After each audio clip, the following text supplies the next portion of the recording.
आज यात्रा पहुंची है, पंचकुला पहुंची है, क्या कहना चाहेंगे, कैसा लोगों का हर जगह हमें बहुत बढ़िया रिस्पांस मिला, पूरा रुझान है क्योंकि आज के दिन लोग त्रस्त हैं, हर तरह से त्रस्त हैं।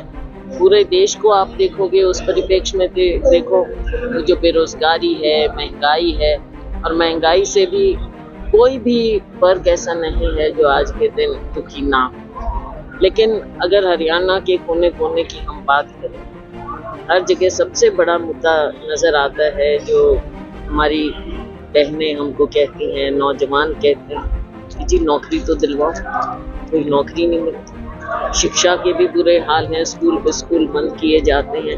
ऐसा लगता है कि ये सरकार सब कुछ, पूरा देश, पूरा प्रदेश चंद निजी हाथों में ही बेचना चाहते हैं। आम लोगों के लिए कोई जगह नहीं है, और लोग बोलने को भी क्या, जब चुनाव आता है तो कभी राम का नाम लो। लेकिन लोग समझ रहे हैं, हमें पूरा विश्वास है कि आने वाले समय में हम भी लोगों को जागरूक कर रहे हैं और लोगों की बात भी सुन रहे हैं। समय में बदलाव जरूर आएगा और चुनाव में भी आप आगे बदलाव देखेंगे। हमारा प्रयास है कि हम संदेश जन जन तक लेकर जाएं और 10 की 10 सीटों को हम कांग्रेस की झोली में लाएं। हरियाणा सरकार दावा कर रही है कि इजराइल में नौकरियां दिलवा रही है बच्चों को, हरियाणा में नौकरियां नहीं है। वो कह रहे हैं हम गोली खाने के लिए तैयार हैं, वो युद्ध चल रहा है। बिल्कुल, क्या हालात बन रहे हैं, सबने देखा, तो आप सोच लीजिए कि लोग कितने निराश हताश हो चुके हैं। हमारा यूथ जिनको यहाँ पर नौकरी मिलनी चाहिए, सरकारी नौकरियां निकालते हैं, सरकारी नौकरियां सीमित कर दी और प्राइवेट सेक्टर इन्होंने खत्म कर दिया है। जो छोटा और मध्यम वर्ग होता है, MSME जिसको हम कहते हैं, सबसे ज्यादा रोजगार वहाँ मिलता है, वो ये खत्म कर रहे हैं। अब केवल अडानी और अंबानी जी तो पूरे देश को रोजगार नहीं दे सकते, उनका यहाँ पर क्या। तो हमारा यूथ जो है, अब देखो अगर एक पीढ़ी खराब हो जाती है तो पूरे देश पर कितना असर पड़ेगा, पूरे समाज पर कितना असर पड़ेगा। लेकिन इनको कोई चिंता नहीं है। एक और नशा है, एक और दूसरी तरफ शराब की दुकानें खोले चले जा रहे हैं, नौकरियां मिल नहीं रही। क्या होगा हमारी इस पीढ़ी का।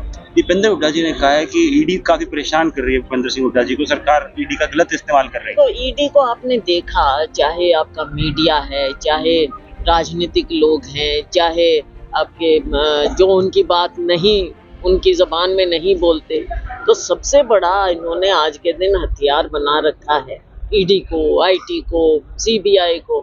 लेकिन सबसे ज्यादा जहां देखो ईडी ईडी ईडी, पूरे देश में। क्या देश को ईडी चलाए? गयाराम की राजनीति में अशोक तंवर जी तीसरी पार्टी बदल गए हैं, क्या कहना चाहेंगे उनके बारे में? अम्बाड़ा लोकसभा से मैडम चुनाव को लेकर कई बार आती रहती है सोशल मीडिया पे खबरें शैलजा जो हैं वो विधानसभा चुनाव लड़ेंगे, ना कि लोकसभा चुनाव। इसको लेकर क्या कुछ आपको? नहीं, मैंने ऐसे नहीं, मैंने ये कहा था, देखो ये सब फैसला हाईकमांड करती है, लोकसभा भी हाईकमांड करती है, विधानसभा भी। मैंने ये कहा था कि मेरी इच्छा है कि इस बार मैं विधानसभा चुनाव। मैम, क्या जन संदेश यात्रा के तहत आपकी CM की दावेदारी जताई जा रही है हरियाणा में? देखो, दावेदारी तो कोई भी कर सकता है, हमारे यहाँ इतने काबिल लोग हैं, अकेली शैलजा क्यों। लेकिन इसका अंतिम फैसला हमारी हाईकमांड। हाल में डिप्टी CM के द्वारा जज्बा में नेताजी को, अजय यादव जी को बुलाया गया, इसके बारे में क्या कहना चाहते हैं? मुझे इसकी जानकारी नहीं, मुझे